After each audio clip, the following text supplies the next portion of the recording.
What's up everyone, my name is Kelsey, welcome back to my channel. Today I have another Sapphic and female book recommendations video. So this is the third one of these I've done. There are two others. I'll link them in the cards and down below, so if you want even more recommendations you can check those out. But otherwise I'm just gonna get right into the books. So the first recommendation I have is Juliet Takes a Breath by Gabby Rivera. This is a young adult, like pseudo-historical set in 2003, and it follows Juliet, a queer Puerto Rican girl from the Bronx who takes an internship with this feminist author that she recently discovered in Portland.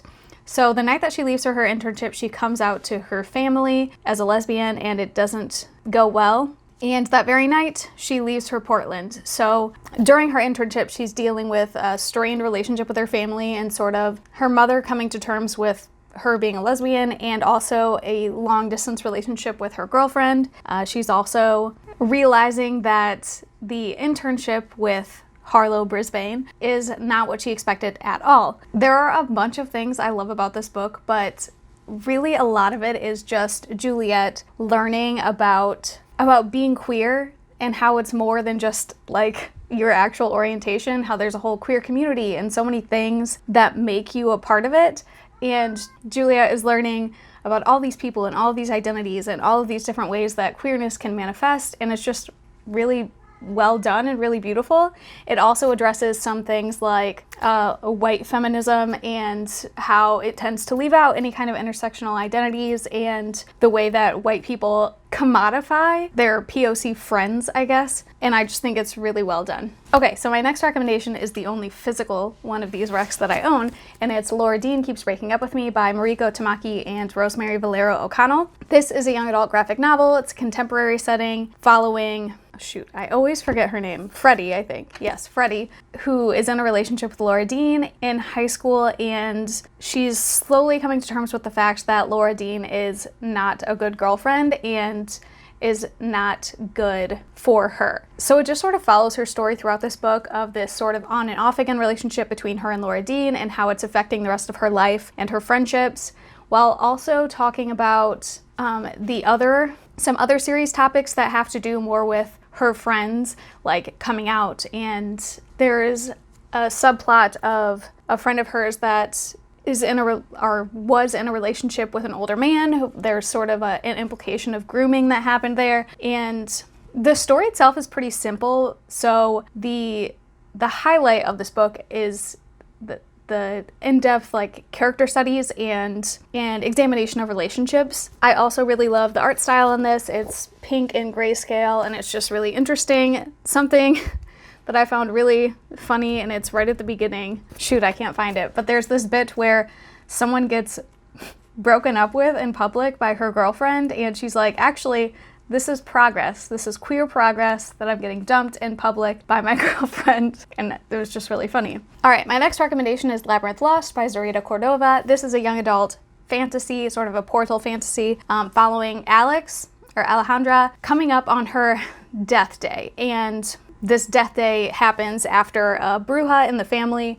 starts developing their powers, and it's a way to sort of, the whole family comes together and helps ground their powers so they're a little more stable and manageable. But unbeknownst to the rest of her family, Alex has actually had powers for a long time and she's afraid of them and doesn't want them anymore, so she's been hiding it. So here comes her death day, and this new guy in her life sort of convinces her that there's a way she can get rid of her powers, but this process goes wrong and she accidentally banishes her entire family to this other realm. So Alex has to go on this sort of adventure with this new guy to rescue her family. The magic and everything is really interesting, and I love the descriptions in the portal world. There's a bunch of different like landscapes to describe and magical creatures that are happening, and the main character Alex is bisexual, and there's sort of a love triangle. I keep saying sort of, I need to stop that shit. There's a love triangle between Alex and, I cannot find this other character's name. Why is no one writing this girl's name?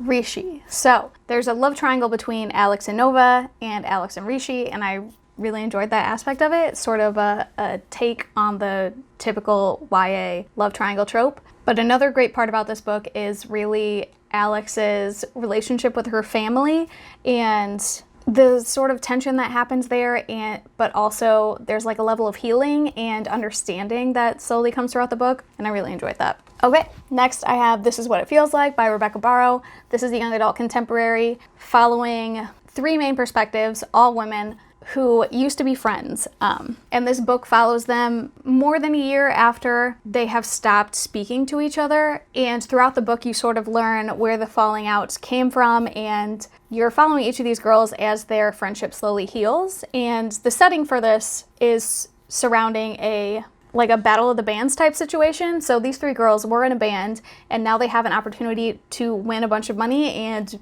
be a part of a big showcase. So in order to take that opportunity, they're sort of forced back together. And you learn more and more about their backgrounds.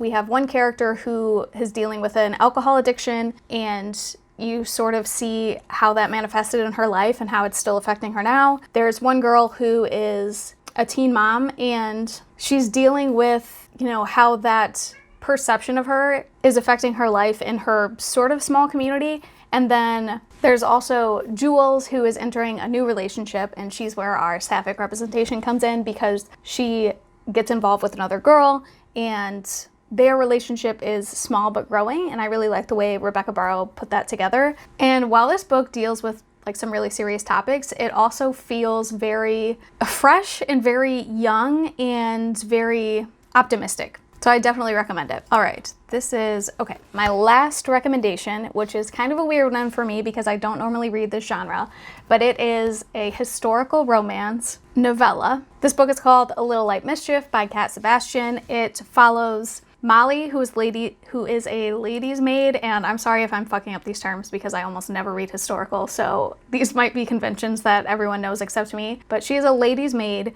to our other main character, Alice. So Molly is kind of a sarcastic smartass, and Alice definitely is a thing for her. So we start the book, and these two definitely have some chemistry right off the bat. But Alice has kind of a secretive past where her family has kicked her out of her home because of a scandal that happened with this other man. But when this man shows up again at another party, she enlists the help of Molly to sort of get revenge on this guy. And throughout the book, we're also learning a little bit more about Molly, and she has another secret that you slowly discover. And I don't want to say too much because it's such a short book, but I really enjoyed it. I really liked the sort of banter between these two characters, and the chemistry was really well done.